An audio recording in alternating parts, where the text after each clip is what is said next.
US sends 108 Abrams tanks and 250 Stinger surface-to-air missiles to Taiwan in tension with China.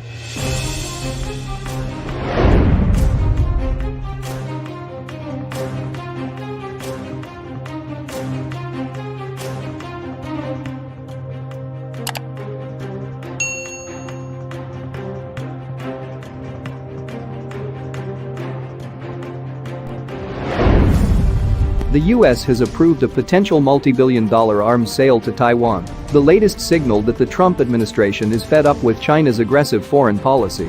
On Monday, the State Department announced that the US could sell $2.2 billion in weapons, including 108 Abrams tanks and around 250 Stinger surface-to-air missiles, to the small island nation and staunch US ally. That paves the way for America to officially deliver those weapons at some point down the line. But the authorization on its own has added to long-standing tensions between Taiwan and China. They are still considered one country by both governments and by much of the world. But in practice, they have been totally separate since 1949, when China's Kuomintang Nationalist Party leaders fled to the island of Taiwan and started a government there.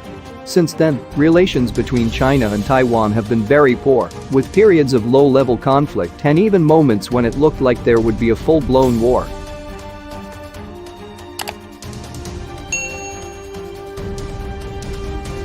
The US doesn't officially recognize Taiwan as a sovereign nation, it only recognizes China, but this big-ticket arms sale proposal highlights how Washington has long treated Taiwan as a separate independent country in everything but name.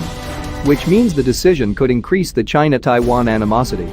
The Chinese government has already requested that the US cancel the authorization, while Taiwan's President Tsai Ing-wen, who noted in March that her country requested the weapons, tweeted her appreciation for the Trump administration's decision.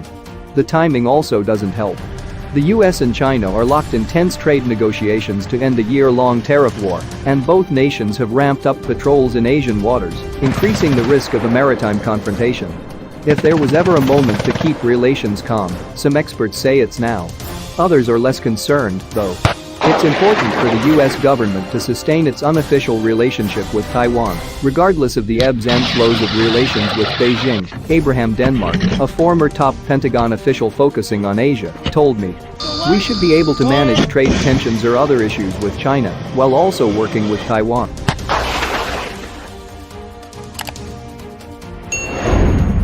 It's a fair point. After all, the 1979 Taiwan Relations Act compels the US to make available to Taiwan such defense articles and defense services in such quantity as may be necessary to enable Taiwan to maintain a sufficient self-defense capability. Sending tanks and missiles could help Taiwan protect itself against a long-feared land invasion by China to bring it back under Beijing's control. So the weapons sales, on one hand, are really about keeping an ally happy and safe. But on the other hand, they're also about putting Beijing on notice. How China might respond to Taiwan arms sales. June Dreyer, an expert on China and Taiwan at the University of Miami, told me the arms sales are part of a broader message the US is sending to Beijing. "I see this as a natural outgrowth of signals we've been sending to the Chinese for some time," she said. The US clearly feels that China has gone too far and that it's time to stop. The list of American grievances against China is long. Among other indiscretions, Beijing has stolen US technological and personnel secrets for its own advantage, antagonized US allies in the South China Sea, killed or imprisoned more than a dozen American informants, and taken millions of US jobs over the past 2 decades.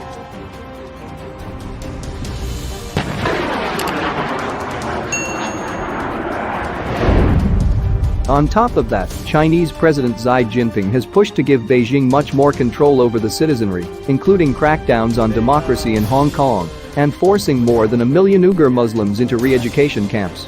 Those actions, in part, have led to increasing fears that he may want to seize Taiwan. The only thing that will make him the greatest leader in the Chinese Communist Party's history is to take Taiwan back, Shen Dingley, an international relations scholar at Fudan University in China, told Quartz in 2018. That's unlikely to happen solely because of the arms sales, said Dreyer, and also because the US has vowed to defend Taiwan against Chinese aggression. What's more, Beijing is still dealing with the fallout after big demonstrations in Hong Kong stopped a bill, at least for now, that would have given the Chinese central government more control over the city. But what China could do in response, she noted, is conduct lower-level provocations like holding war games near the island, harass U.S. ships in nearby waters, arrest Taiwanese or U.S. citizens on spying charges, and much, much more. The retaliation will be carefully calibrated, she continued, adding that China could respond more forcefully when there's less attention focused on it.